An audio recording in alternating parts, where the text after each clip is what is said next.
Okay, so good evening, everybody, and welcome to the second of our series of webinars that we're hosting for biology teachers throughout the country, um, with the implementation of the new specification. Firstly, I'd like to thank you all for taking the time to join us on this awful, miserable November evening, and I hope you find it a very useful webinar. I'm sure you will.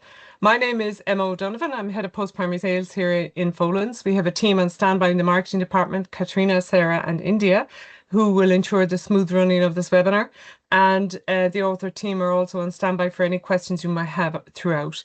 If you do have questions throughout the webinar, there's a chat box to the side. You can just add your questions in here and we'll deal with that at the end. So I'd like to just start out with a bit of housekeeping, firstly, whereby we'll ask you to turn off your notifications by clicking into your profile picture and setting the status to do not disturb. So any chats again that you have, you can just put into the side. So the timing of this webinar is quite good because it's timing with the launch of our recently published exam preparation book. This book is independent of, it's in stock now. It came into the warehouse, I think, on the 23rd of October. And it's in stock now, and we'll actually be going around with samples of that. I'll talk a little bit more about that at the end of the webinar. And just to leave you know that the reps are going around with that. The textbook and the investigations book will be coming early in January in 2026. So, well, early in the new year, 2026. For those of you that didn't attend the webinar, the last webinar that we had, I'll just give you a brief overview. David, if you'd like to just go ahead there with the profile of the authors. So David O'Brien is leading the webinar this evening. He's the assistant principal in Ballincollig Community School.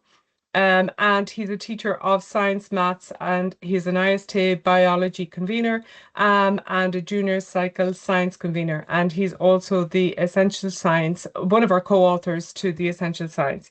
Jennifer Groves is head of science head of science and biology in Blackrock College. And she's experienced international curricula and SEC biology examiner. And finally, Stephen Murphy is a science education lecturer in UCC, and he's the former biology and computer science teacher in Gael Colachta AG. So moving on from there, we at the last webinar mentioned a range of supports that we have if you haven't changed your biology textbook yet, or if you are indeed using any biology textbook, these supports are there as well. It's a web page that we put up on Senior Cycle Biology led by David O'Brien. It is divided into three areas, which deals with the new biology specification, the junior cycle science, and there's plenty of notes. If you just click on there to the next slide, David, it gives you a 5th-year scheme of work if you haven't chosen a book. Senior cycle biology specification just goes through it. Solutions to the higher level biology sample paper 1, list of investigations and list of new content. So there's a huge bank of resources. That's just an example of the schemes of work. David, if you'd like to move on there. And then we have an example of some of the revision notes for the 2025 spec, and recently added just before the midterm break, we added the new enzymes notes, which is a list of revisions notes. If you just click on there, David, which will show you.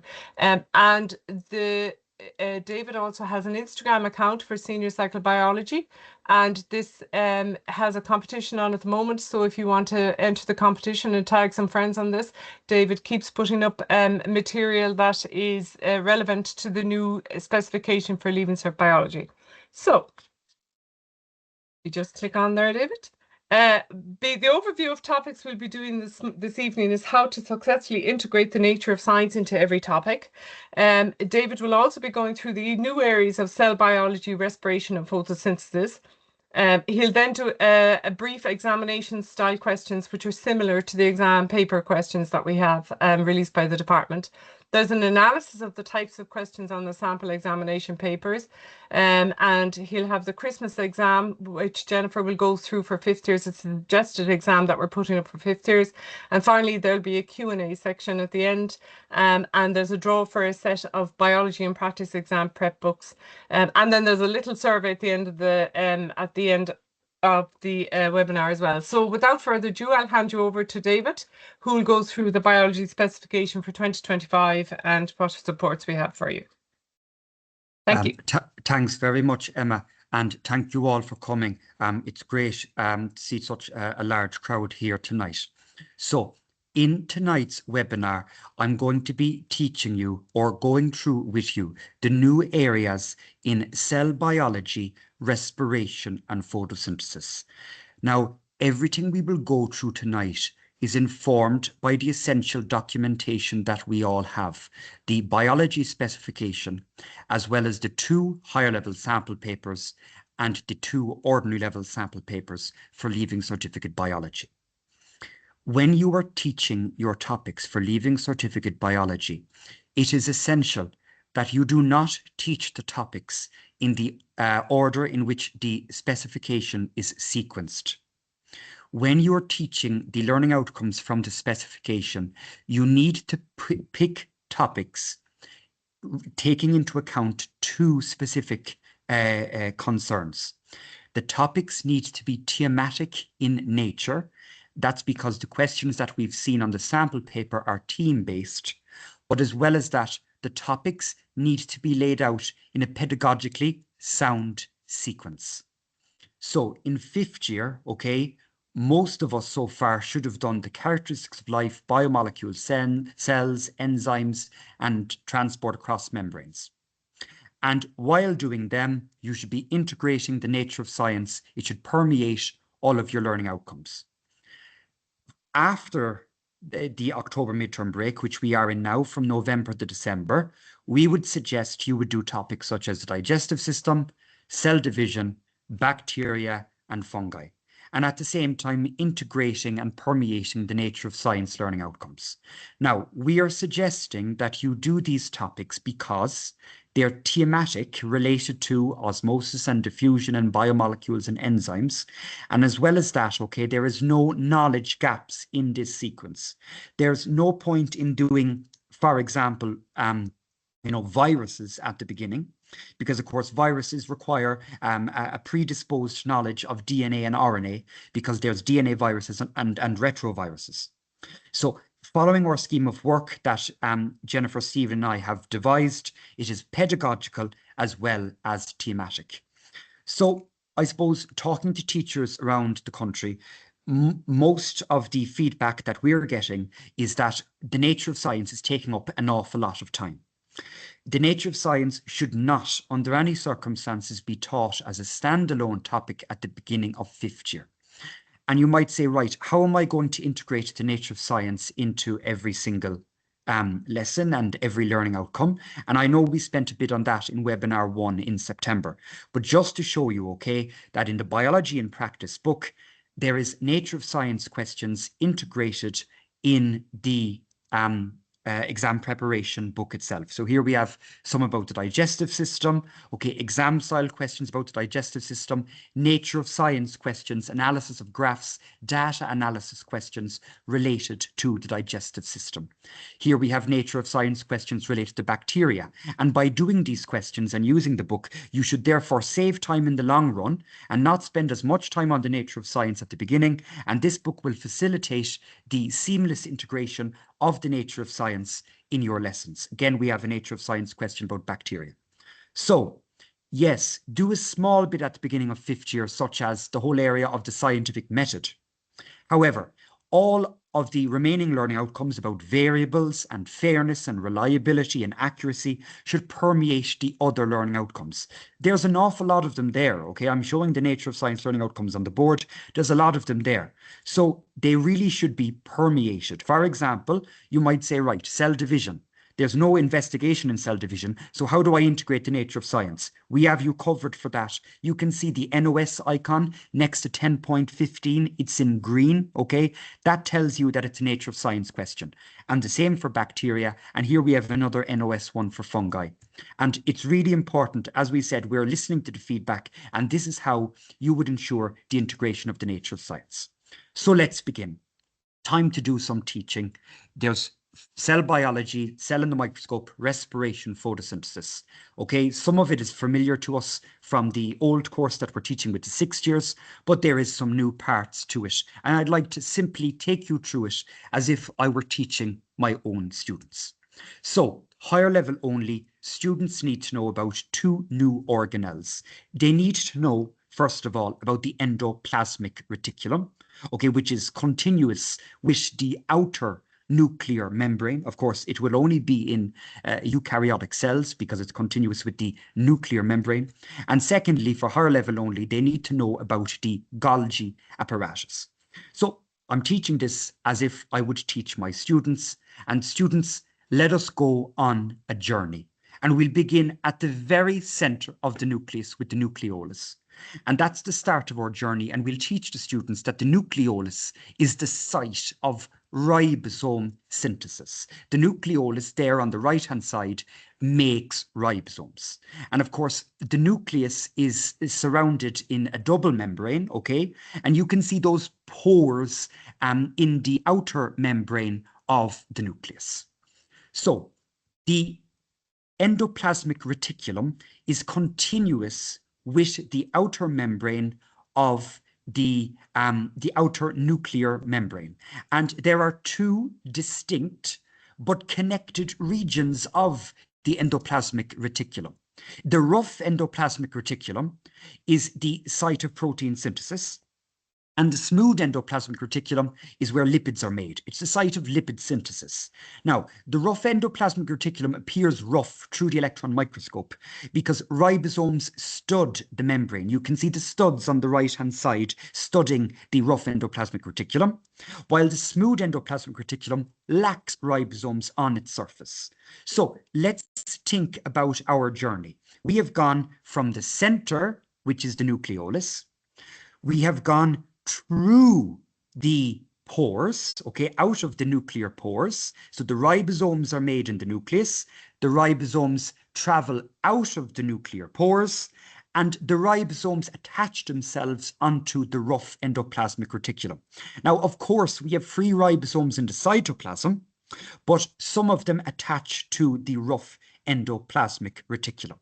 So because there are ribosomes located on the rough endoplasmic reticulum, the rough endoplasmic reticulum is therefore the site of protein synthesis. Now, once these proteins are made, I'd like to bring your attention to the left-hand side of the screen, of the diagram rather. You can see the ribosomes went through the nuclear pore, they attach to the rough endoplasmic reticulum, and the ribosomes begin to manufacture proteins, transcription and translation. And once translation occurs, the proteins are then enclosed in a vesicle. You know, they're surrounded by a membrane. That's what a vesicle is. And the vesicle transports these proteins to the next step of the journey, which is the Golgi apparatus. So we've gone nucleolus, nuclear pore, rough endoplasmic reticulum. That's where the ribosomes situate themselves. They make the proteins. The proteins are surrounded by a vesicle. The vesicle takes them to the next stop, which is the Golgi apparatus. Now, it is incorrect to say that the Golgi apparatus fold proteins. They do not, okay? Folding happens immediately after translation, which happens in the rough endoplasmic reticulum. The Golgi apparatus, we would use the word modifies the proteins. For example, it could take a protein and it could modify the protein to become a channel protein or a transporter protein or an enzyme or hormone. So that's what the Golgi apparatus does. So our journey is nucleolus makes the ribosomes join to the rough endoplasmic reticulum. That's where proteins are then made. The proteins are surrounded by the vesicle. They travel to the Golgi apparatus and they're modified. And you can see the journey that sequentially it goes on.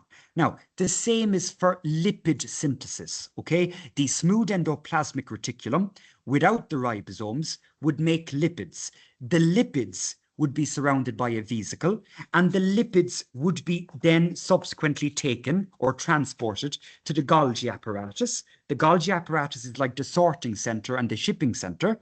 The Golgi apparatus will then modify the lipid. For example, it could add a phosphate to the lipid to make it a phospholipid, which would then leave the Golgi apparatus and become part of the cell membrane. So when you're teaching this new area of cell biology, the journey model from the nucleolus outwards would be helpful for the students. And we've got you covered with the exam preparation book. You can see an example of a question there on the new area of cell biology, the endoplasmic reticulum and the Golgi apparatus, which is higher level only. So that's topic number 1, cell biology.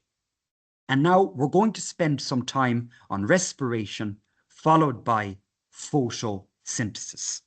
Now, when I'm thinking about this, I'm thinking about, getting married, something old, something new, something borrowed, something blue. So what did we have previously on respiration? Well, some things stay the same. We have glycolysis, glucose to pyruvate, and then we have pyruvate losing carbon dioxide to become acetyl-CoA, and then acetyl-CoA enters a series of reactions. So that's something old. However, we now have something new. We have much more information about the series of reactions, which is no longer called the Krebs cycle. The specification refers to it as the citric acid cycle. And as you can see from the learning outcomes that I'm displaying on the screen, we have an awful lot more information about the electron transport chain. And that's what I'm going to go through with you today. So to begin with, let us look at our mitochondria. And the mitochondria is a double membraned organelle. It consists of an outer membrane and it consists of an inner membrane. And the outer membrane surrounds the mitochondria. And you can see that the inner membrane is folded, okay? The inner membrane is folded. And inside in the inner membrane is this fluid. Now, in this diagram, it's green, okay? And that fluid, which is inside in the inner membrane, is called the matrix. And the mitochondrial DNA is located in the matrix. Now, note, you can see this blue region. Now, this blue region is the region between the outer membrane and the inner membrane. It is known as the intermembrane space. So they need to know about the mitochondria. Now, this is a two-dimensional diagram. Again, we have the outer membrane, we have the inner membrane, and the inner membrane is folded, and an entire fold is called the cristae, okay? The folds themselves are called the cristae. Cristae is the inner membrane folding. And remember now, before you do respiration, they need to know about cell structure, the structure of the cell membrane, phospholipid bilayer, proteins, etc. So that's the inner membrane. Now, the region between the membranes, between the inner membrane and the outer membrane, is referred to as the intermembrane space. And that's very important for students. Here we have an electron microscope diagram. The outer membrane, the inner membrane, we have the intermembrane space, we have the folds of the inner membrane called the cristae, and the fluid is called the matrix. Now, just to say again, okay, we still have glycolysis happening in the cytoplasm.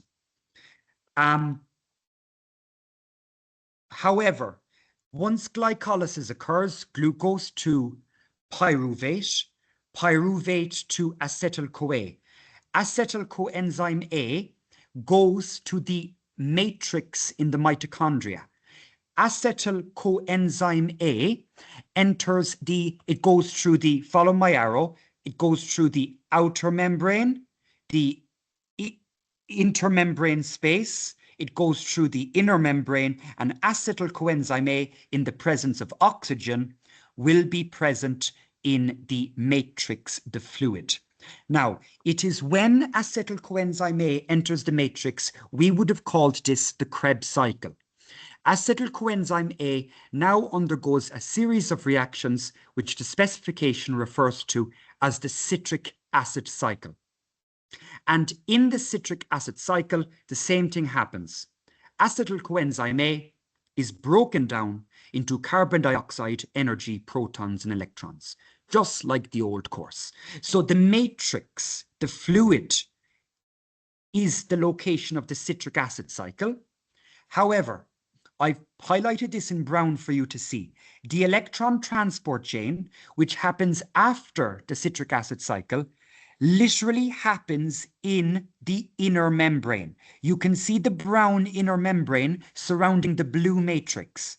The inner membrane is the location of the electron transport chain. And this is our new section. Now, when you're describing the electron transport chain, the old diagram of the waterfall, whereby the electrons sort of decrease in energy level by going down the stairs, that now, to be honest with you, is not relevant, okay? For higher level only, the specification gives us much more detail. This is old, bye-bye. We are now dealing with an electron transport chain, which is, as I said, it is literally in the inner membrane. So up at the top of the screen, you have the outer membrane. Okay, that's the outer membrane. We then have this space here. That's the intermembrane space. And then we have the inner membrane. Okay? And remember, the inner membrane surrounds the matrix. So we know that in the matrix, acetyl coenzyme A is broken down into carbon dioxide, energy, protons, and electrons. Just like the old course, the protons and the electrons are picked up by NAD to become NADH. So all of this happens, the citric acid cycle in the matrix. So what's now going to happen? NADH needs to be involved in the electron transport chain. So you need to teach your students what the electron transport chain actually is. And we're using the language of the specification. The electron transport chain, if you look at the screen, is literally a series of protein complexes, which are these embedded in the inner membrane, and electron acceptors. Okay, they are literally protein complexes and electron acceptors embedded in the inner membrane of the mitochondria. That's what the electron transport chain actually is. Now, you can see it here, okay? You have the inner membrane, okay? You have the matrix, you have the intermembrane space. So what happens is as follows. NADH is made at the end of the citric acid cycle. NADH now moves to the inner membrane of the mitochondria. NADH breaks down into NAD, H, and protons like it always did. However, those, H and electrons, those electrons that are released from NADH enter the electron transport chain. So the electrons move from protein complex to electron acceptor to protein complex to electron acceptor. They're moving along the chain. Now, because electrons have entered the inner membrane has now become negatively charged because the electrons have entered this system. As the electrons move from protein complex to protein complex to protein complex, they lose energy. Now, there are lots of protons in the matrix, and there are protons in the matrix as a result of the breakdown of NADH. Remember, NADH breaks down into protons and electrons. The electrons enter the electron transport chain, but the protons are still in the matrix. Now, the inner membrane is negatively charged because the electrons entered the system and made it negative. So the positive protons, which are in the matrix, are now going to move near the negatively charged inner membrane. Okay? So the protons are now near the inner membrane, and as such, the electrons have lost energy as they traveled along the electron transport chain. The energy that is lost is used to literally pump the supply of protons in the matrix through the inner membrane of the mitochondria into the intermembrane space. So there's two really important concepts there. We all know electrons lose energy as they move across the inner membrane. And this energy is used to pump the protons, which are very close to the negative inner membrane because they're positive. And the energy lost by the electrons is used to pump the protons from the matrix through the inner membrane into the intermembrane space, the region between the two membranes. But wait, look what's happened. there seems to be now a concentration gradient. There is an awful lot of protons in the intermembrane space. So protons now flow down the concentration gradient back into the matrix through an enzyme called ATP synthase. And the flow of these protons powers phosphorylation. And that is how ATP is made in the electron transport chain. One more time. NADH is made in the citric acid cycle. It breaks down into NAD electrons and protons. The electrons enter the electron transport chain. They pass along the inner membrane and they lose energy. This energy is used to pump protons from the matrix into the intermembrane space. There is a higher concentration of protons in the intermembrane space, so they move down the concentration gradient through the enzyme ATP synthase, and ATP synthase uses the energy from this flow to carry out phosphorylation. At the end of the electron transport chain, those low energy electrons combine with oxygen and they form water. So this is a fairly complicated section of the new higher level biology specification. And if I could just give you some advice, okay, the easiest way to teach this is to scaffold the learning. Start with questions like, where in the cell? Remember, I started teaching by talking about the locations. The location of the citric acid cycle is the matrix. The location of the electron transport chain is the inner membrane.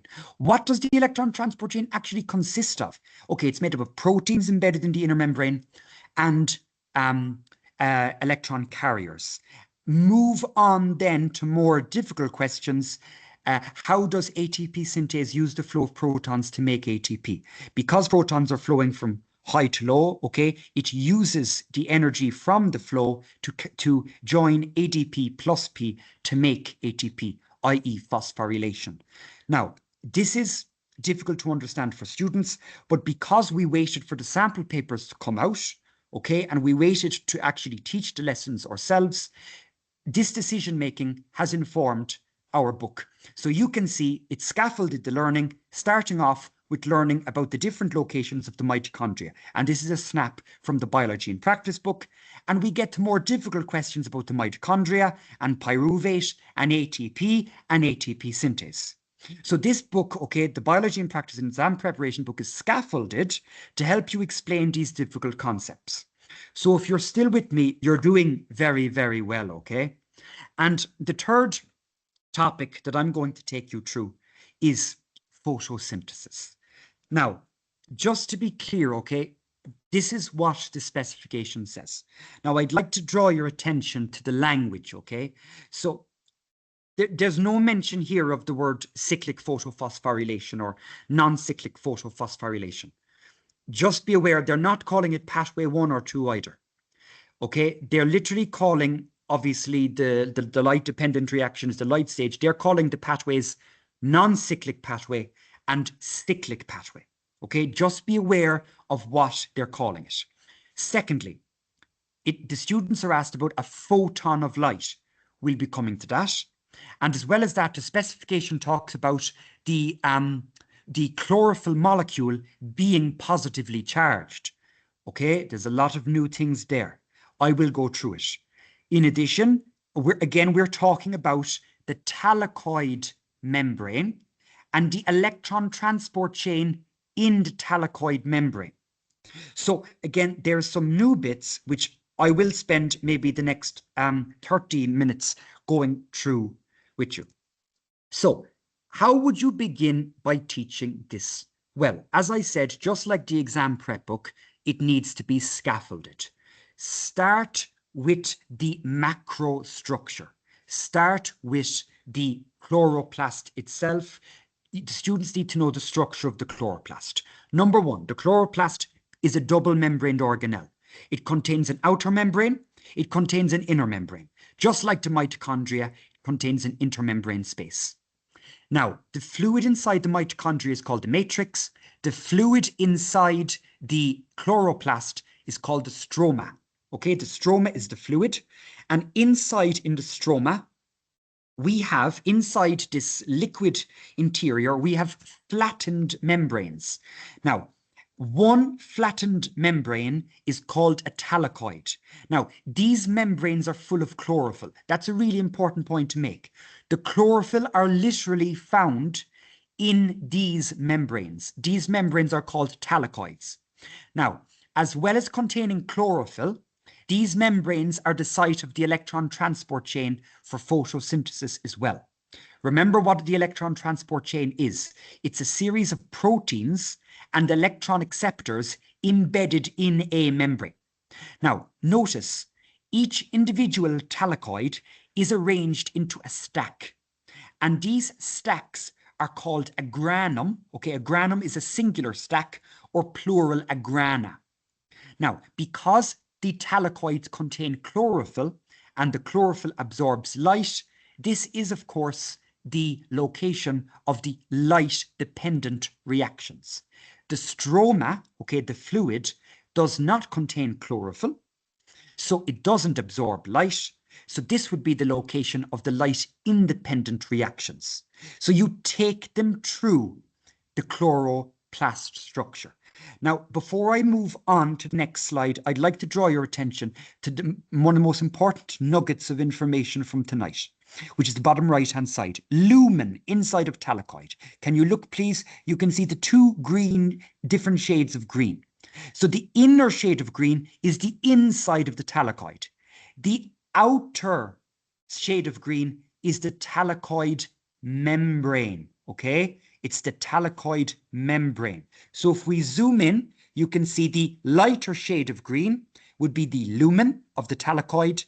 The darker shade of green, where all the chlorophyll is, there's literally chlorophyll embedded in this membrane, is the thallicoid membrane itself. The entire structure is the thallicoid, we've the thallicoid membrane, and then we've the thallicoid lumen.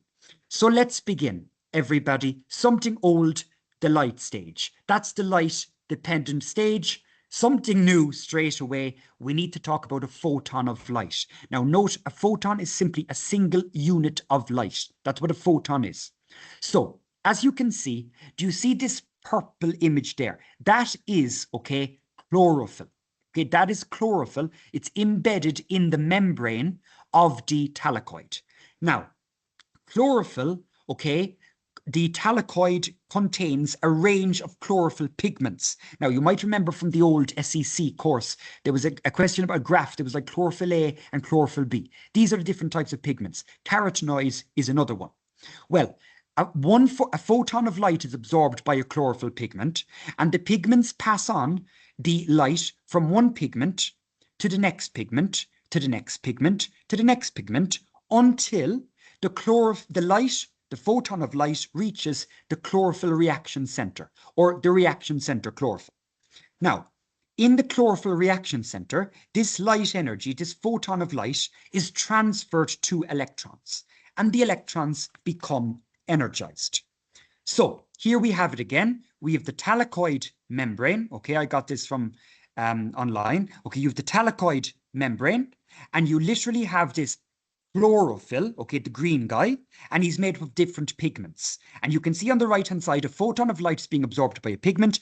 The pigment passes on the light until it reaches the chlorophyll reaction center, and then the light energy is transferred to electrons, and then the energized electrons pass from the chlorophyll reaction center to one of two pathways. Now, remember the language. They're not called pathway 1 or pathway 2. They're called the cyclic pathway or the non-cyclic pathway. So let's begin with the cyclic pathway. So if you look at the left-hand side, you have light being absorbed by the chlorophyll pigments, and chlorophyll pigments pass on the light to electrons, and the electrons become energized. So let's see what happens. The energized electrons, now we used to say in the old course, they pass from acceptor to acceptor. We need more detail now. They pass from along the electron transport chain in the membrane. They pass from electron acceptor to protein complex to electron acceptor to electron acceptor to protein complex. The electrons then return to the original chlorophyll molecule, and they get energy again. However, we all know as they were passing along the chain, they lose energy. So this energy is used to pump hydrogen ions, which are in the stroma, the liquid part of the chloroplast, into the thallicoid. We then end up with an awful lot of protons in the thallicoid. So there's a high concentration of protons in the thallicoid, and the only way for the protons to move back into the stroma is through the enzyme ATP synthase, which spans the thallicoid membrane. And as the protons flow through ATP synthase, their movement, the movement of protons, provides the energy to combine ADP and P to form ATP. So cyclic pathway, we're just talking about now the electrons that leave the reaction center, pass along the electron transport chain embedded in the thallicoid membrane, which is a series of, just like the mitochondrial inner membrane, the electron transport chain is a series of protein complexes and electron carriers. The electrons return to the chlorophyll because it's cyclic, but that energy that's lost is used to pump protons from the aqueous stroma into the lumen of the thallicoid. There's too many protons in the lumen of the thallicoid. They pass through ATP synthase back into the stroma, and this movement powers phosphorylation. So you can see another diagram here again. It's cyclic. They're returning to the chlorophyll, but the energy that they're losing is used to pump protons into the thallicoid, and these protons then leave the thallicoid back into the stroma and make ATP. Now remember, the stroma is the site of the dark stage, the light-independent stage, and this is where ATP is needed. That's why the ATP is made in the stroma, okay, because ATP is needed for the dark stage. So again, that's the cyclic pathway, and again, I've typed it out for you, and the slides will be shared. Now, let's talk about the non-cyclic pathway. Now, you're doing very, very well if you're staying with me. I'll have this done in 5 minutes. So, just like the cyclic pathway, I'm over here on the left-hand side. Light, a photon is absorbed. The electrons become energized. Electrons pass from the chlorophyll reaction center to a series of protein complexes and electron carriers, which are literally embedded in the membrane. Just like last time, energy is lost, okay? However, the electrons, we all know, do not return to the chlorophyll. Notice where my mouse is, I'm over here. The electrons do not go back to the chlorophyll. Instead, these electrons are picked up by NADP and hydrogen to form NADPH. This occurs in the stroma because NADPH is needed for the light-independent stage, the dark stage, and the stroma is the location of the light-independent stage, the dark stage. So they don't return. They're picked up by NADP to form NADPH in the stroma. Now, how are we going to replenish the numbers of electrons? Well, photolysis takes place in the thallicoid lumen. Okay, water is split by the photon of light into protons, oxygen, and electrons. As the chlorophyll reaction center lost electrons, remember I mentioned this in the learning outcomes. So the chlorophyll reaction center lost electrons. So the chlorophyll reaction center is now positively charged. There is a charge difference. And it is this charge difference that attracts the electrons from photolysis to the chlorophyll reaction center. They don't know where to go, okay? They don't just decide to go there. It's because the loss and the non-return of the electrons didn't go back. So the chlorophyll reaction center is positive because it lost electrons. The electrons that are formed during photolysis are then attracted because there is a charge difference. Remember, they use that word in the specification. There is a charge difference. So the electrons are attracted to the chlorophyll reaction center, and they therefore restore the number of electrons in the chlorophyll reaction center. Now, just like the last time, we said energy was lost as the electrons moved across the chain. This energy is used to pump protons in the stroma into the thallicoid lumen.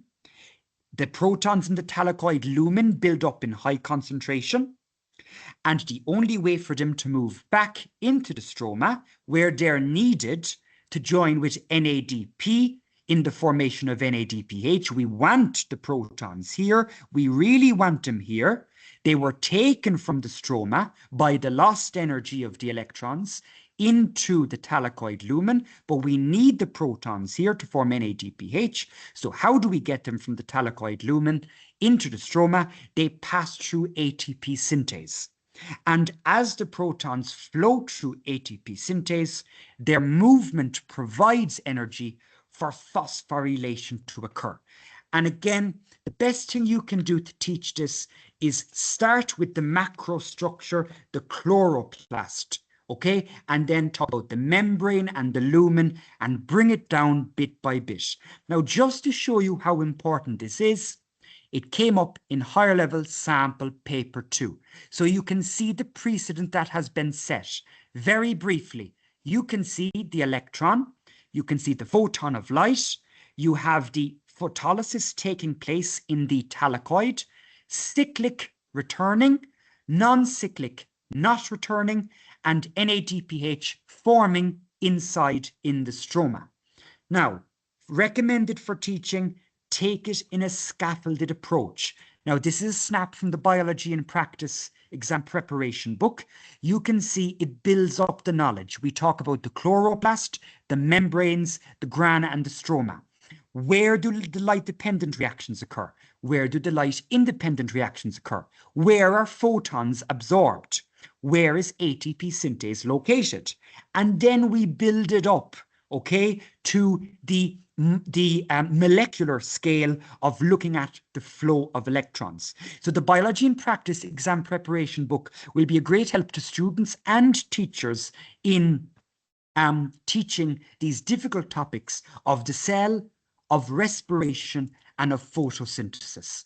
Now, I've just realized it's 7:45, and that's my part over, and I hope you found the teaching bit useful, and I'm now going to pass you over to my colleague. I'm just going to turn off my mic.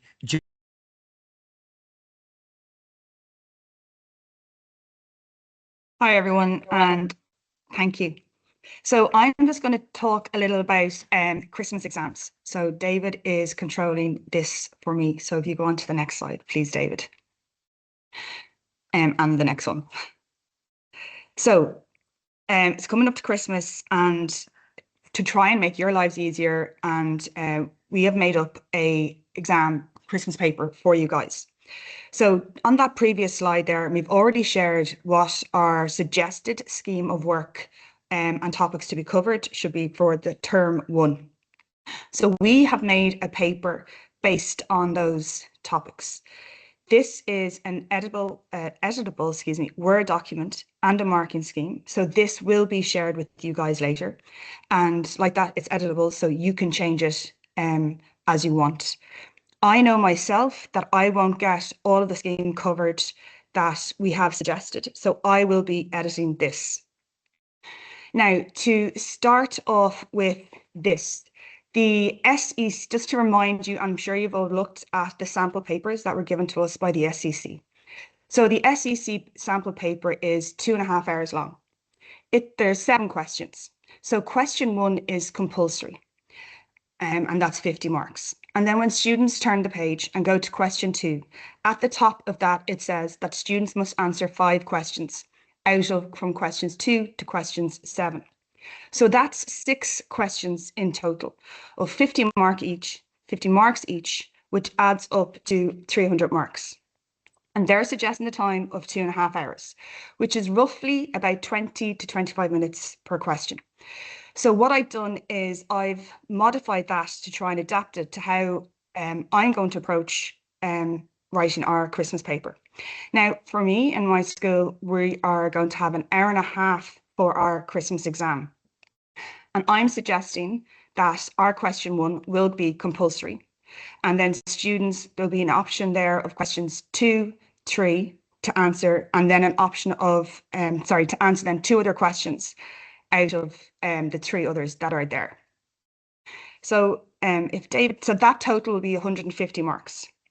So the questions that I've made, and I'm sure you've seen like that, we've all seen the past paper questions. There's no sequence at all. So I've tried to incorporate here question 1 being characteristics of life, incorporating nature of science. There's some diffusion and osmosis, and there's some diffusion and osmosis and some mitosis. And you can see there is some familiarity that I've gotten some sample paper questions. So where did I get the questions from? So I got some of the questions from the sample paper questions that were there. I also took some of the questions from our exam preparation workbook. And I've also kept with some of the questions from the SCC. As some of the content is still the same, it's still relevant, but what I've tried to do is slightly change the wording and the questioning for it. So there is choice, lots of choice there for you. And David is showing you just some of the questions that we have there. Now, regarding the marking of the questions. So we know questions 1, for example, I'll have in my paper, questions 1, 2, 3, etc. will be 50 marks. We haven't been given any guidance or indication of how these 50 marks are going to be awarded to part A, B, C. So we won't know that until June of 2027. So I think our magic number of 3 is probably going to maybe not be as relevant anymore, and it could be lots of 2s and lots of 1s. So regarding the marking scheme, so here is the suggested marking scheme for question 1. And you can see that I put there at the top X marks. So I'm going to let you guys decide based on your students, your classes, what you've taught, of how many marks that you want to go towards these questions. Regarding coming up with the marking scheme, I've looked at past paper questions. I've been quite strict and in line with the past paper questions. I have followed, so if there's an asterisk, that means something has to be there. It's compulsory. I've got brackets, the same as the SCC. That means it doesn't have to be there. It's not compulsory. And then if David goes on to the next slide for us. Oh, that's it. So that will be sent to all of you. It is editable, and a marking scheme is also going to be sent to you. And again, it's a suggestion, and hopefully we can help you out and ease coming up into the Christmas holidays. So thank you. So thank you very much, both Jennifer and David. That was a very, very complex presentation, David and Jennifer, and thank you very much for the sample exam paper, which I'm sure will be very useful to people, particularly at this time of year. And we know from chatting to teachers going around in schools at the moment, the reps are telling me that there is quite a few requests looking for sort of the type of exam questions that we have in this exam prep book. So, as I said earlier on, this exam preparation book is very timely as it's launched at the same time as our webinar. So David, if you'd like to I'll give you a whistle-stop tour of it, because David did actually refer to it quite a bit during his presentation. It's made up of 35 chapters. And you'll see that there's well over like 260 pages of questions based on the sample SEC paper. You'll see that little red line down in the end, which just is an indication, a marking of the higher level questions. So David, if you just move on to the next page there. The layout of the book in general, it shows the start of the chapter has the learning outcomes and the chapter connections that are done at the top. The formative questions are the white pages. So they're the pages that have the kind of like fill in the gaps, the recall, the revision, all that type of questions. And back to, if you just go back there, David, just to show the red line that's actually marked on that page there, which indicates, again, as David spoke about the thylakoid membrane in photosynthesis, that's a higher level question. So it's very clearly indicated at the left-hand side of the page, that is a higher level. So next page then is, within every chapter of the book, we also have blue pages, and the blue pages are an exact replication of an SEC sample question from the department paper. So David, if you just click on there, you'll see that these nature of science, again, as David referred to them, is a little sign there that indicates that this again, is a nature of science question that has been integrated into our workbook. Right throughout the book, you'll see plenty of those signs, which will give you ample choice on how to actually use integrate the nature of science into your questioning after you've done a topic. And then the solutions will be available on the Folens Library. At the moment, the reps are flying around the school, so they will actually be, and there's a link put into the chat there. I think Sarah is going to put a link into the chat to show, if anyone is requesting a sample, we're flying around our schools with the copies of the biology exam preparation book. And we also have a copy of the Chemistry Live. So the investigations book from Chemistry Live. So the live question and answer. So there's quite a few questions came in. I just put the first one out to you, Stephen Murphy, who's one of our other authors. David in Cork wanted to know, how many enzyme experiments would you do? Well, with the nature of the new specification, you can actually you could actually attempt to do all of the enzyme experiments in one double class. You could set up stations where one station could examine environmental pH, one could examine temperature, one could examine the effect of enzyme concentration, and the other could examine the effect of substrate concentration. And the students in each group could gather their data, and the primary data for each station could act as secondary data for the other stations. And if you have a big enough whiteboard, or multiple whiteboards or a projector, you could actually put up all the data at once. Students could comment on it, spot anonymous data, and then what you could do is you could have all the graphs displayed at the same time. And presuming you're using the same enzyme and substrate, catalase and hydrogen peroxide, you could get the side-by-side graphs, and you could, comment on the shape and the different rates. So, for example, which changing variable affects the rate of reaction the most or the least, so that, you're getting two birds with one stone. You're getting primary data and secondary data. And that's perfect, Stephen. And there's another question from Mary. Is facilitated diffusion on the new course? Jennifer, you might actually answer that one. Yeah, the term facilitated diffusion is not on the new specification. Diffusion is on the specification. So the facilitated, what it requires is carrier proteins or channel proteins. So I would just go back with learning what diffusion is, but David did embed this within the talk as well. It's back to proteins and back to cell membranes, but facilitated diffusion, that term is not on the specification. Perfect. David, I'm going to pull you back in again. Declan wants to know what topics need to be covered before doing photosynthesis? Thanks, Emma. Before doing photosynthesis, you definitely need to understand the structure of cells for the membranes. As well as that, I would study diffusion and osmosis and energy carriers. Now, I know what we've covered tonight is very complex, but it needs to be said, this is a requirement of the specification itself. Now, our students are expected to actually know what we've gone through tonight. So I know it is complex, but as I said, scaffolding the learning from macrostructure to molecular and scaffolded graded questions, such as in the book, are the way to go. Thank you, Emma. Just while you're there, David, another question came in about respiration. How would you prepare to teach respiration, and when would you teach it? Right. I suppose, how would I prepare to teach respiration? I would definitely, as a teacher, I would go, learn my knowledge of the electron transport chains and the membranes.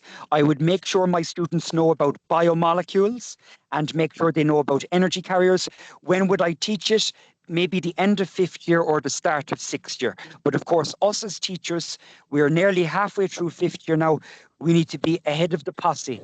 So, as I said, the scaffolding of the questions in the exam prep book should help you, the teacher and the student, with handling those difficult topics which are a requirement of the specification.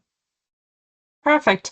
And I'll take one more question, and this one's from Marie in Waterford. Should we teach classification with viruses? So David or Jennifer or whoever wants to order. I'll take that. I think Stephen and David will probably give me the answer to that would be no. Classification are organisms. Viruses are a totally different entity. And as David mentioned earlier, with viruses, we need to know two types of viruses. There's the viral DNA, and then there's the retrovirus.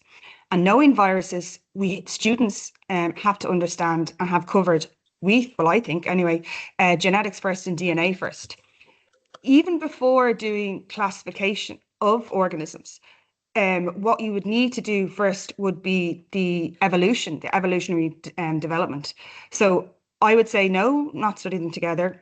One, first study your evolutionary development, and then you can do classifications. And then with viruses, I would make sure that you've covered the DNA first, RNA first, and then you can link in viruses in with your defense system, in with immunity. That would be my approach. Perfect. There's a few more questions.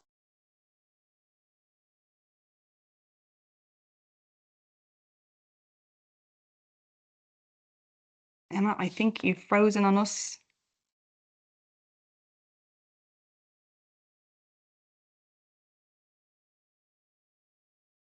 Hello, everybody. I think Emma is frozen. Yeah, I think so. So what we do Yeah, is sorry, I dropped. Oh, you're back. Oh, Emma's back. Emma's back. Good. Emma's back. We're going to try and get it in. We would have got it in under the hour had that not happened. So I'm just going to try and wrap it up there. We do have a draw that we did promise. I'll just ask Sarah to announce the winner, and we'll notify her or him by email. And we also have a little questionnaire at the end of this, and Sarah is going to pop that up in the chat. So I'd really appreciate if you just filled out that little questionnaire. It's only 5 or 6 short little questions, but it'll help us to tailor our webinars going forward more to what you're needed. But I hope you found this one beneficial. Just to say that there's a lot of questions coming in about when the textbook and when the investigations book both will be available early in the new year. It's taken quite a bit of work to get the textbook quite right as we want it, because like Ida have suggested, teaching in a thematic pattern, which we will do, but we also need to make it pedagogically sound for you as the teacher to deliver the new specification, but also to make it accessible for students so that they're not stumbling upon information that they haven't covered while they do a thematic content. So for example, they need to do cells and osmosis before they do respiration and photosynthesis. So it's taken quite a bit of work. We waited for the sample paper to come out. We're going to wait for all of that material to be embedded, and once we have it done and dusted and put to bed more or less, we'll be out with sample copies of that early in the new year. So on behalf of Folens, Sarah, I don't know if you're going to announce the winner now or if we're going to send an email out. Yeah, Emma, I've just popped it in the group chat there. Perfect. So that's brilliant. On behalf of Folens, look at that, 20:01. So just over just over the hour. So we will be in touch again with reference to another webinar which we'll be holding in the new year. So I want to thank you on behalf of Folens for attending this evening. There was a massive amount of attendees here this evening. We hope we found it valuable.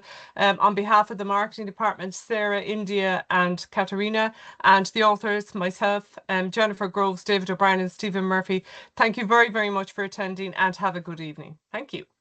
Thank you.